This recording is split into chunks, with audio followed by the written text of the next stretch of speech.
2019లో పోటీ చేస్తే కనీసం డిపాజిట్లు కూడా ఇవ్వలేని పరిస్థితి వచ్చింది. ఏమనుకోవాలి దాన్ని? మా పిల్లలు మా మనవల బతుకులు బాగుండాలంటే నీలాంటి నాయకురాలు రావాలమ్మా అని చెప్పారు. బంగారాజు గారికి మీ మధ్య కొంత సమన్వయ లోపం ఉందనేది బహిరంగంగానే చర్చలు జరుగుతున్నారు. సీట్ వచ్చేనా రాకపోయినా ఇద్దరం కలిపి అదే చిత్తశుద్ధితో పనిచేస్తామని మేము ఇద్దరం మాట్లాడుకున్నాం.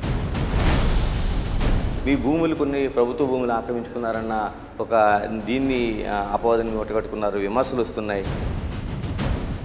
అప్పలనాయుడు గారు చేసిన మైనింగ్ మాఫియా చిన్న పిల్లల్ని అడిగినా చెప్తారు. పెద్ద మైనింగ్ డాన్ అయినా.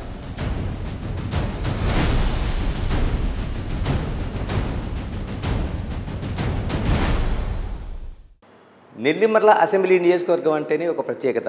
ఇక్కడ రాజకీయాలకు కూడా అలాంటి ప్రత్యేకత ఉంది. ఇలాంటి పరిస్థితుల మధ్య తెలుగుదేశం జనసేన ఈసారి ఒక కూటమిగా ప్రయాణం చేస్తున్న టైంలో ఇక్కడ సమన్వయం ఏ విధంగా జరుగుతుంది? ఇక్కడ జనసేన ఇన్ఛార్జిగా ఉన్న లోకం మాధవి మన ముందున్నారు. అంటే ఈసారి టికెట్ ఎవరికి వెళ్ళబోతుంది? ఇదే ప్రశ్నలు మొత్తం ఓటర్లతో పాటు అంతా ఎదురు చూస్తున్నారు.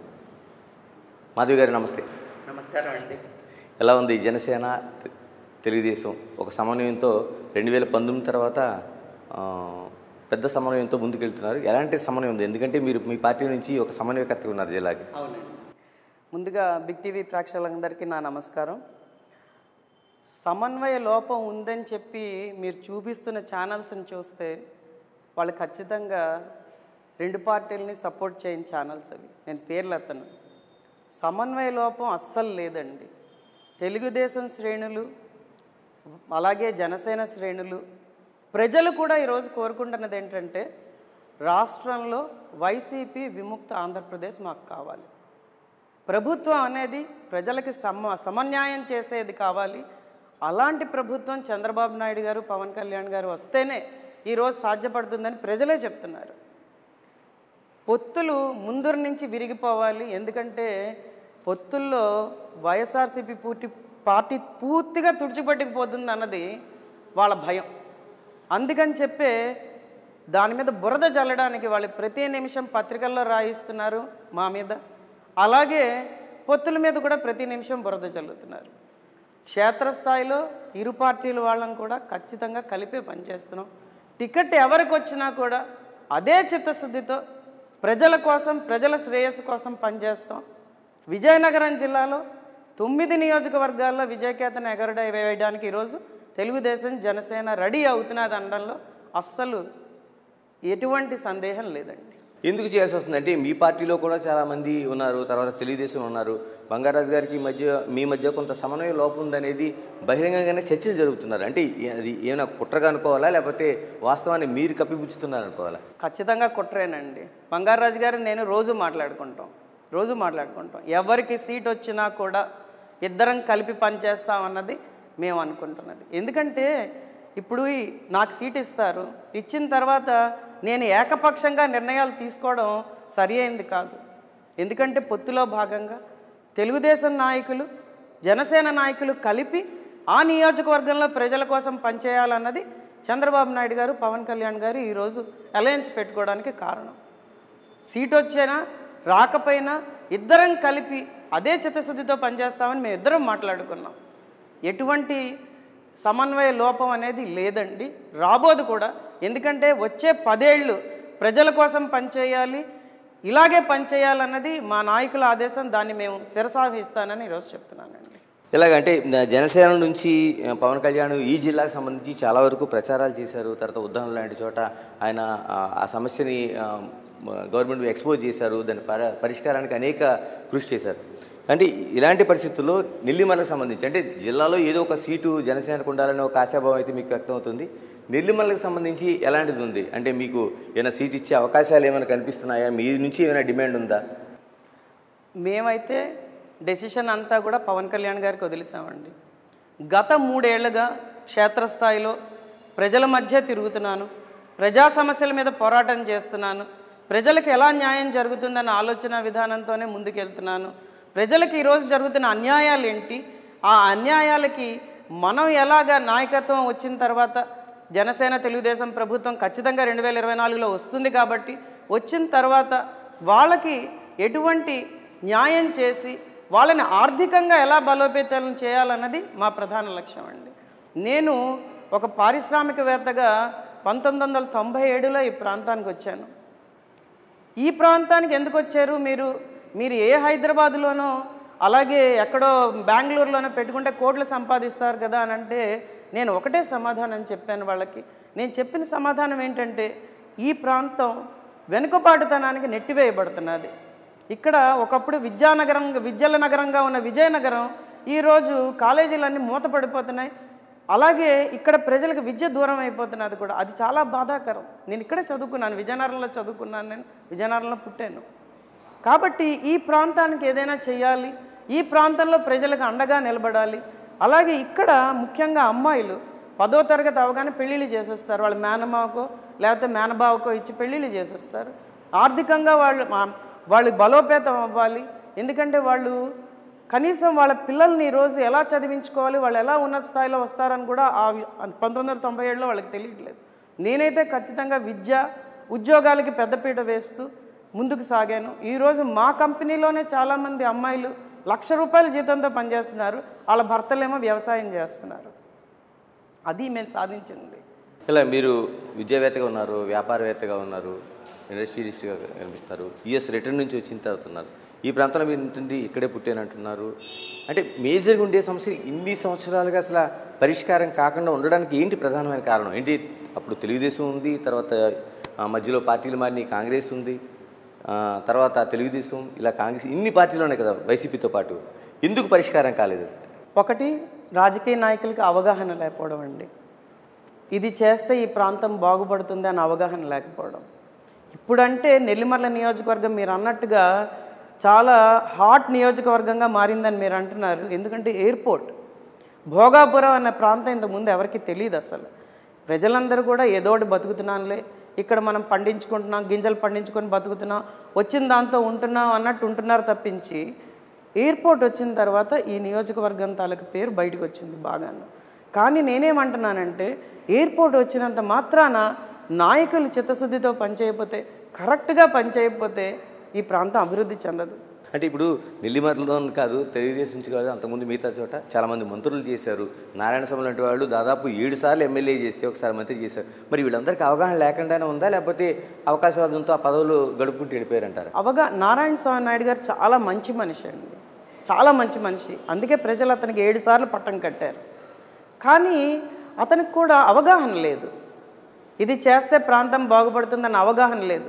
ఎవరైనా ప్రజలు బాబు మా ఇల్లు కాలిపోయిందంటే సాయం చేశారు, ఎవరైనా ఇక్కడ అమ్మ ఇది కావాలి అనుకుంటే సాయం చేశారు.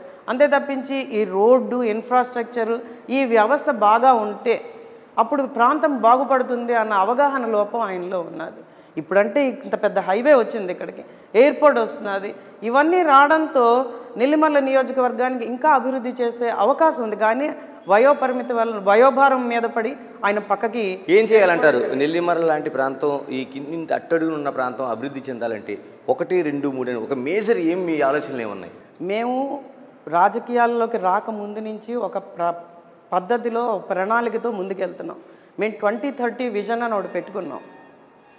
నేను నా భర్త రాజకీయాలు అన్నవి మాకు ఎందుకో రుచించలేదు. ముందర ఏ పార్టీలోకి వెళ్ళినా మనం అనుకున్నది చేయలేమేమో అన్న బాధతో వెనక్కుండిపోయాం. కానీ ఇక్కడ స్థానిక యువతకి మనం సరి అయిన అవగాహన కల్పిస్తూ, శిక్షణ ఇస్తూ, వాళ్ళకి డబ్బులు మెయిన్, మనం దాన్ని వాళ్ళకి సాయం చేస్తూ, వాళ్ళ చేత పరిశ్రమలు పెట్టించి, ఆ పరిశ్రమలు కూడా స్థానికంగా ఉన్న వనరులకు అనుసంధానం చేస్తూ, అటు రైతుకు కానీ, ఇటు మత్స్యకారులకు కానీ, భవన నిర్మాణ కార్మికులకు కానీ వాళ్ళకి అనుసంధానం చేస్తూ మనం పరిశ్రమలను ఈరోజు తీసుకొస్తే. ఎలాంటి పరిశ్రమలు కావాలి? ఎందుకంటే ఇక్కడ జూట్ మిల్లు మూతపడిని, చెరకు పరిశ్రమలు మూతపడిని, మీ జిల్లాలోన ఇన్ని మూతపడిన తర్వాత ఇంకా ఎలాంటి పరిశ్రమలు రావాల్సిన అవసరం ఉంది? పరిశ్రమలు అనేవి ఏంటంటే ఎందుకు మూతపడుతున్నాయని మీరు చూస్తే ఖచ్చితంగా ప్రభుత్వం తాలూకా వాళ్ళకి రాయితీలు కానీ, వాళ్ళని లాభాల్లోకి తీసుకొచ్చే విధంగా కానీ ఏ ప్రభుత్వం ప్రయత్నించలేదు. ఆ ప్రభుత్వం ప్రయత్నించేటట్టుగా స్థానిక నాయకులు ఎవరు కూడా ఈ సమస్యల్ని బలంగా తీసుకెళ్ళలేదు ప్రభుత్వం దగ్గరికి. ఖచ్చితంగా పవన్ కళ్యాణ్ గారు, చంద్రబాబు నాయుడు గారి నాయకత్వంలో నేనైతే వాటిని బలంగా తీసుకెళ్తాను. ఎందుకంటే మనకు అర్థం కావాలి. ఈరోజు మీకు ఒక విషయం చెప్తాను. ఇక్కడంతా కాలుష్యంతో నిండిన పరిశ్రమలు తీసుకొచ్చారు. ఆ పరిశ్రమలన్నీ కూడా వ్యర్థాలని అడ్డగోలుగా భూముల్లోకి వదిలేస్తున్నాయి. నెల్లిమల్ల నియోజకవర్గాన్ని ఇలాగే వదిలేస్తే వాళ్ళకి, ఆ కంపెనీలకి మనం కొమ్ము కాస్తూ ముందుకి నాయకులు నడిపిస్తే ఈ ప్రాంతాన్ని ప్రజలందరూ వదిలేసి వెళ్ళిపోవాలి. మీరు ఆల్రెడీ చూస్తున్నారు. తాడి గ్రామం విశాఖపట్నంలో ఫార్మాసిటీ పక్కనే ఉంది. వాళ్ళు పునరావాసం కల్పించమని ఈరోజు అడుగుతున్నారు వాళ్ళందరూ కూడా. అలాగే తయారవుతున్నది. అది పైడి భీమవరం, ఆ బెల్ట్, అల్లాడపాలెం, ఆ ప్రాంతం అంతా కూడా మనం ఏం చేస్తామో కూడా తెలియని పరిస్థితికి వెళ్ళిపోతున్నాయి. పోనీ ఈ పరిశ్రమల్ని మేము భరిస్తాం, ఇటు దివీస్ భరిస్తామని ఇక్కడ ప్రజలు అంటూ ఉంటే వాళ్ళకు ఉద్యోగ అవకాశాలు ఇవ్వట్లేదు, నాయకులు పట్టించుకోవట్లేదు. 2019 ఎన్నికల్లో నాకు పేపర్ మీద రాసి చూపించారు ప్రజలు. ప్రతి పంచాయతీకి, మాకు 101 పంచాయతీలు ఉన్నాయి, ప్రతి పంచాయతీకి నేను ఖచ్చితంగా 5 ఉద్యోగాలు ఇస్తానని ఈ స్థానిక ఎమ్మెల్యే, వైఎస్ఆర్సీపీ ఎమ్మెల్యే ప్రామిస్ చేశాడు. కానీ ఈరోజు దాకా ఒక్క ఉద్యోగం లేదు. కనీసం వెళ్తే కూడా మాట్లాడట్లేదు. యువత అందరూ ఖాళీగా ఉంటున్నారు. ఎంఎస్సి ఆర్గానిక్ కెమిస్ట్రీ చేసిన ఒక అమ్మాయి ఈరోజు వైఎస్ఆర్సీపీ వాలంటీర్గా పనిచేస్తున్నదంటే చూడండి ఎంత దరిద్రం. 5,000 రూపాయలకి. అంటే ప్రభుత్వంలోని చిత్తశుద్ధి ఉండాలి, స్థానిక నాయకుల్లో చిత్తశుద్ధి ఉండాలి. నడిపించే బలమైన నాయకుడు ఉంటే ఖచ్చితంగా అభివృద్ధి బాటలోకి వెళ్తుంది. సంక్షేమం అందాల్సిన వాళ్ళకి అందాలి, అభివృద్ధి అందాల్సిన వాళ్ళకి అభివృద్ధి అందాలి. మన సంక్షేమంతో కూడిన అభివృద్ధిని తీసుకెళ్తేనే ఏ ప్రాంతమైనా బాగుపడుతుంది. దానికి ఖచ్చితంగా నిర్దిష్టమైన ప్రణాళికలతో మేము ముందుకెళ్తున్నాం. మన నియోజకవర్గంలో 4 మండలాల్లో 400 పరిశ్రమలు తీసుకొస్తాం. అంటే ఇన్ని ఆలోచనలు చేస్తున్న మాధవి గారు 2019లో పోటీ చేస్తే కనీసం డిపాజిట్లు కూడా ఇవ్వలేని పరిస్థితి వచ్చింది. ఏమనుకోవాలండి? 2019లో సిచ్యువేషన్ ఏంటంటేనండి, మేము పవన్ కళ్యాణ్ గారు పార్టీతో పాటు వెళ్తున్నాం, కానీ మాకు రాజకీయ అవగాహన అంతగా లేదు. అది కాకుండా నేను ఒక 2 నెలల ముందనే క్యాండిడేట్గా వచ్చాను. ప్రజలకి నేను తెలియలేదు. అంటే భోగాపురం మండలంలో మేము బాగా తెలుసు, కానీ మిగిలిన 3 మండలాల్లో మాకు మైనస్ అయింది. అది చాలా ప్రజలకు తెలియాలి, ప్రజలకు మనమేంటో తెలియాలి, మనం ఏం చేస్తున్నామో తెలియాలి అన్న దాని మీదే నేను 3 ఏళ్ళు క్షేత్రస్థాయిలో తిరిగాను. ప్రతి ఒక్కళ్ళకి 60 ఏళ్ళు నిండిన వాళ్ళతో కూడా నేను మాట్లాడాను. వాళ్ళు కూడా ఈరోజు ఏమంటున్నారంటే, మా బతుకులు ఎలాగో వెళ్ళిపోయి, మా పిల్లలు, మా మనవల బతుకులు బాగుండాలంటే నీలాంటి నాయకురాలు రావాలమ్మా అని చెప్పారు. ఎందుకంటే మనం ప్రజలకు చెప్పాలి మనం ఏం చేస్తున్నాం. ప్రతి గడప ఎక్కుతాను, ప్రతి ఒక్కళ్ళతో మాట్లాడతాను, సభ పెట్టుకొని అందరినీ పిలిచి నేనేం చేద్దాం అనుకుంటున్నాను, నియోజకవర్గానికి ఎలా అభివృద్ధిని తీసుకొద్దామని నేను వాళ్ళకి చెప్తున్నాను. 2019లో అంత ఘోర ఓటమిని చవి చూసినా కూడా మేము ఈ ప్రాంతం అభివృద్ధి చెందాలని చెప్పి చాలా ప్రయత్నించాం. ఇక్కడ కంపెనీలు తీసుకొస్తాను, కావాలంటే నా సొంత భూములు ఇచ్చి ఐటీ కంపెనీలు ఇక్కడ తీసుకొచ్చి ఒక 5,000 ఉద్యోగాలు మనం క్రియేట్ చేద్దామంటే ప్రస్తుత ప్రభుత్వం నుంచి ఎటువంటి మాకు సహకారం అందలేదు, మొండి చేయి చూపించారు. సదరన్ సర్టిఫికెట్ ఈరోజు అన్నది చాలా పెద్ద అవినీతి అండి జరుగుతున్నది. వికలాంగులకి సదరన్ సర్టిఫికెట్ అని పెట్టి పర్సంటేజ్ తగ్గించేసి డబ్బులు తక్కువ ఇస్తూ వాళ్ళని నానా తిప్పలు పెడుతున్నది ప్రభుత్వం.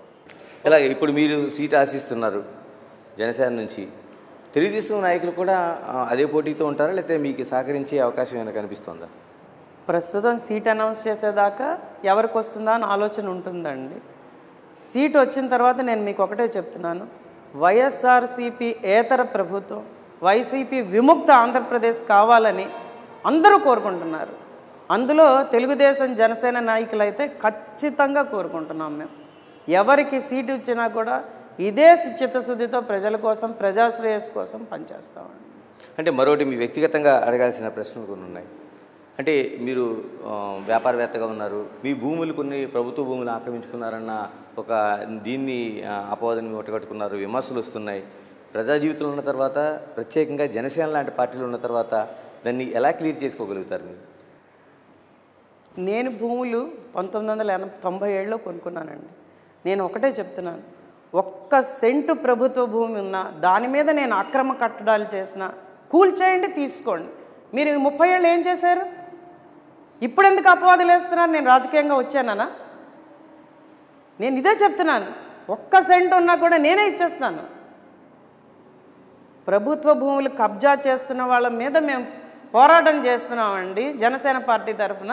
నేను ప్రభుత్వ భూములను ఆక్యుపై చేస్తే పవన్ కళ్యాణ్ గారు నన్ను పార్టీలోంచి తన్ని తవరవేస్తారు. ఆయన నిజంగా నాలాంటి నాయకులు కావాలని ఆయన కోరుకుంటున్నారు. అంతేగాని కబ్జాదారులు కూనీకోరులు నాయకులుగా వస్తే ఎప్పుడో సీఎం అయిపోతారు. ఆయన ఏరి కోరి తన నాయకులను తీసుకొస్తున్నారు. అందులో నేను ఒక దాన్ని నేను గర్వంగా చెప్పుకుంటాను ఎప్పుడు కూడాను. నా భూముల మీద నాకు వాళ్ళు పెడుతున్న ఇబ్బందులు ఆయనకి తెలుసు. చాలా భూముల్ని మొన్ననొచ్చి 22A కింద క్లాసిఫై చేసేసారు. మా భూముల్ని మాట్లాడలేదు. ఈ ప్రభుత్వం ఇలాగే చేస్తుంది. ఎందుకంటే పేదవాడి దగ్గరే సెంటు భూమి ఉండకుండా లాగేసుకుంటున్నది. నేనెంత వీళ్ళకని చెప్పి కోర్టుకు వెళ్ళి స్టే తెచ్చుకున్నాను.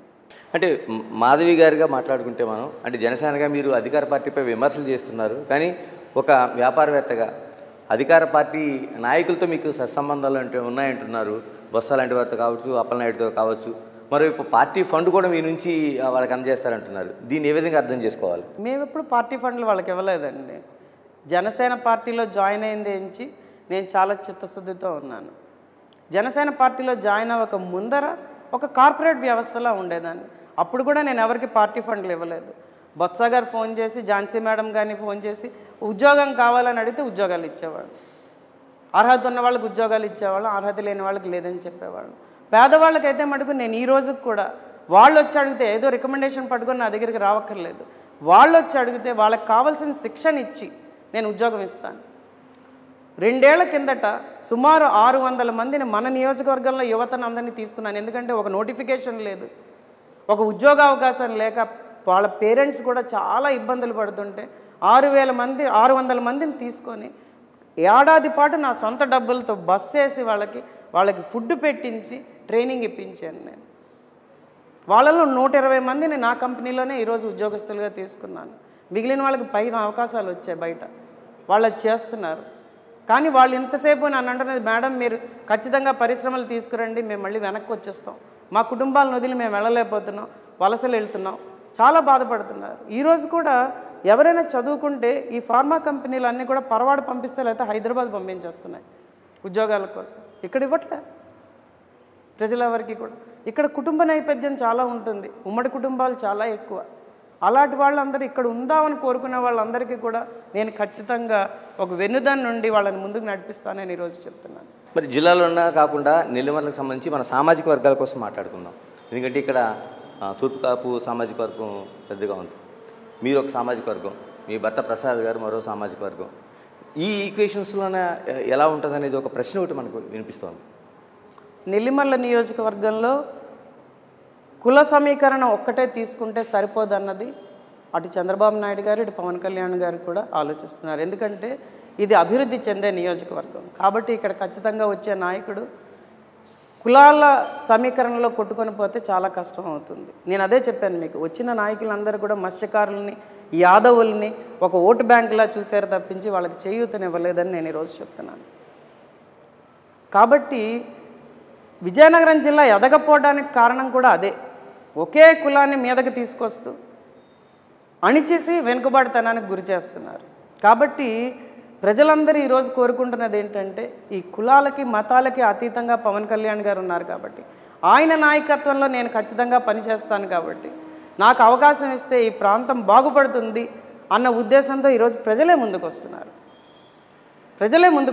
ఈరోజు నాయకులు కూడా చాలామంది పార్టీలో జాయిన్ అవ్వడానికి, నాతో పాటు నడవడానికి ఈరోజు సన్ముఖంగా ఉన్నారని చెప్పి నేను చెప్తున్నానండి. తెలుగుదేశం పార్టీ గురించి మాట్లాడదాం. తెలుగుదేశం పార్టీ నుంచి వస్తున్న ఒకే విమర్శ ఏంటంటే మీరు మీ పార్టీ నుంచి జిల్లా సమన్వయకర్తగా ఉన్నారు.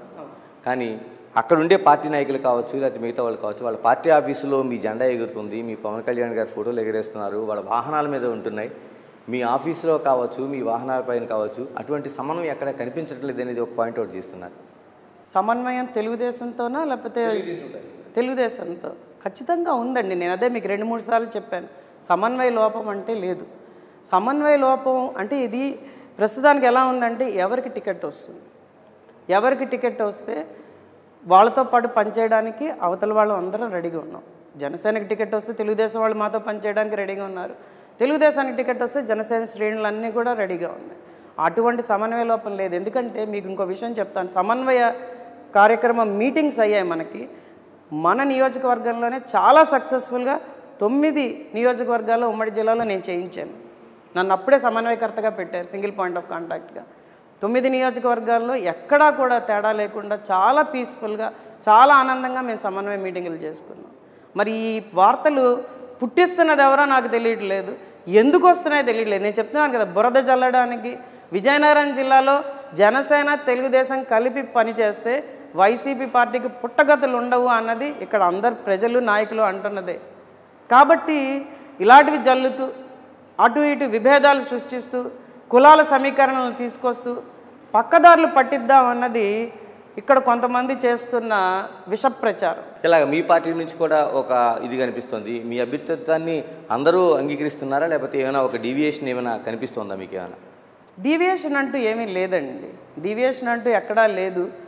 ఖచ్చితంగా అందరూ కూడా దాన్ని సమర్థిస్తున్నారు. నేను అదే అంటున్నాను కదా, ఈ టికెట్టు ఈ గోళ వెళ్ళిపోతే కొంతమంది, చాలా తక్కువ మంది, ఒకళ్ళిద్దరు వీళ్ళతో చెప్పచ్చు కుల సమీకరణలు తీసుకొస్తున్నారు తప్పించి 99% people they are with me. ఇలాగ పవన్ కళ్యాణ్ గారు ఇటువంటి దాన్ని ఒక డిసిప్లిన్ లేకపోతే కుదరదని ఇప్పటికే చాలాసార్లు వార్న్ చేశారు. మీరు ఏమైనా ఆయన దృష్టికి తీసుకెళ్లే ప్రయత్నం ఏమైనా చేస్తున్నారు? ఆయనకి తెలుసండి, నేను ఆయనకు తెలుసు, ఆయనకు అన్నీ తెలుసు.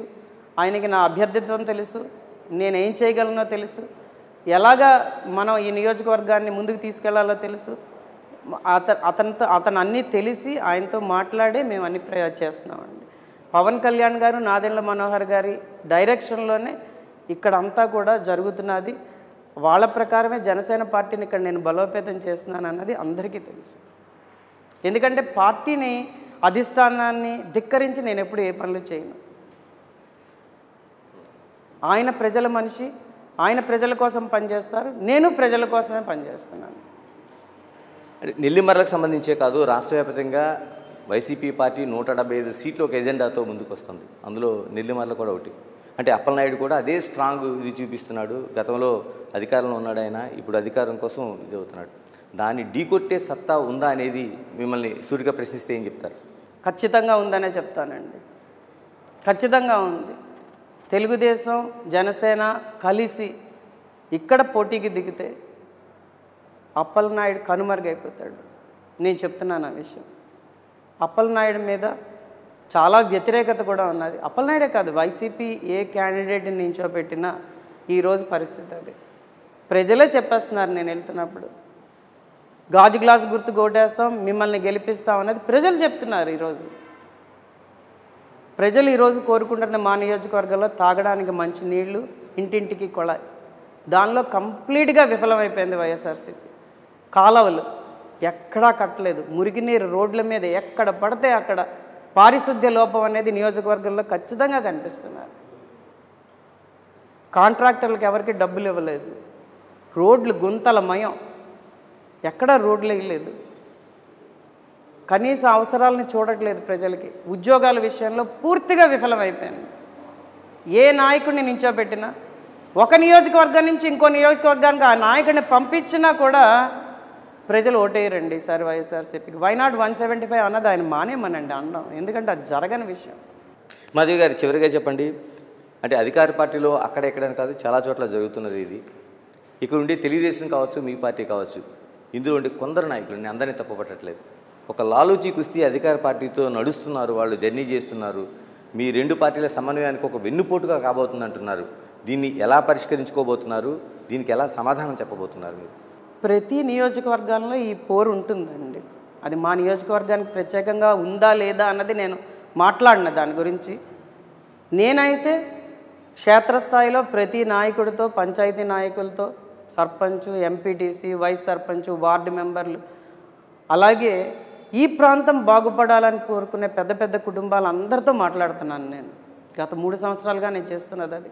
ప్రతి ఒక్కరిని కలుస్తున్నాను, ప్రతి ఒక్కరితో మాట్లాడుతున్నాను. ఇప్పుడు అందరూ నా వైపు వచ్చేస్తే 2 లక్షల ఓట్లు నాకు పడిపోయి నేనే గెలిచేది ఉంటుందా చెప్పండి? ప్రజాస్వామ్యంలో వాళ్ళు ఎవరికి నచ్చితే వాళ్ళకి ఓటేస్తారు. కొంతమంది నాయకులు ఇన్ఫ్లుయెన్స్ చేస్తారు, కొంతమంది నాయకులు లాలూచీ పడతారు, ఇవన్నీ ఉంటాయి. ఉండబట్టే మెజారిటీ ఎవరికి వస్తే వాళ్ళు గెలుస్తారు. ప్రతిపక్షమే లేకుండా 175 గెలిచేద్దామని జగన్మోహన్ రెడ్డి గారు అనుకోవడం దురాశ. ఖచ్చితమైన బలమైన ప్రతిపక్షం ఉన్నప్పుడే రాష్ట్రం అనేది అభివృద్ధి పదంలో నడుస్తుంది. ఇప్పుడే నియంతలా అయిపోయాడు ఆయన ఏం నచ్చితే అది చేస్తాడు. కనీసం వాళ్ళ సొంత మంత్రుల మాట కూడా వినడు. కొన్ని కోట్లు పెట్టిన ప్రధాన సలహాదారుల మాటే వినట్లేదు ఆయన. వాళ్ళు పెద్ద చేయలేరండి. ఇప్పుడు ఏంటంటే వేవ్ వచ్చింది. జనసేన తెలుగుదేశం ప్రభుత్వం ఈసారి రావాలి. చంద్రబాబు నాయుడు గారు పవన్ కళ్యాణ్ గారు వస్తేనే రాష్ట్రం బాగుపడుతుందన్న వేవ్ ఆల్రెడీ రాష్ట్రంలో వచ్చింది. ఎవరు ఎన్ని రకాలుగా ప్రయత్నించినా అది ఆగదు. పవన్ కళ్యాణ్ గారి నిజాయితీ, చంద్రబాబు నాయుడు గారి అనుభవం రెండూ కలిస్తే ఈ రాష్ట్రం అప్పుల్లోంచి బయటకు వస్తుంది. ఒక రాజధాని వస్తుంది, పోలవరం ప్రాజెక్టు పూర్తవుతుంది, అలాగే మా నియోజకవర్గంలో రామతీర్థ సాగర్ ప్రాజెక్టు పూర్తవుతుంది, ఎత్తిపోతలు వస్తాయి, రైతులకు బాగుంటుంది. ఈరోజు ప్రతి వర్గానికి ప్రతి కులానికి మంచి జరుగుతుందని అన్నది ప్రజలు నమ్ముతున్నారు. ప్రజల్లో ఆ నమ్మకం వచ్చిందంటే ఖచ్చితంగా ఆ సునామీని ఎవరు ఆపలేరు. థ్యాంక్ యూ అండి, thank you very much, all the best. ఇది మనకి నెల్లిమర్లో జరుగుతున్న నేనే ఎమ్మెల్యే కార్యక్రమం. అంటే తెలుగుదేశం మరోవైపు జనసేన పార్టీల మధ్య ఒక సమన్వయం ఉంది. ఇక్కడ జనసేన సీట్ ఆశిస్తుంది, మరోవైపు సీట్ ఎవరికి వచ్చినా, అటు తెలుగుదేశం కావచ్చు లేకపోతే జనసేన కావచ్చు, ఎవరికి వచ్చినా సమన్వయంతో పనిచేస్తాం, అధికార పార్టీని ఇక్కడ ఖచ్చితంగా ఓడించి తీరుతామన్న ఆత్మవిశ్వాసాన్ని అయితే వ్యక్తం చేస్తున్నారు. Signing off, this is Ganesh.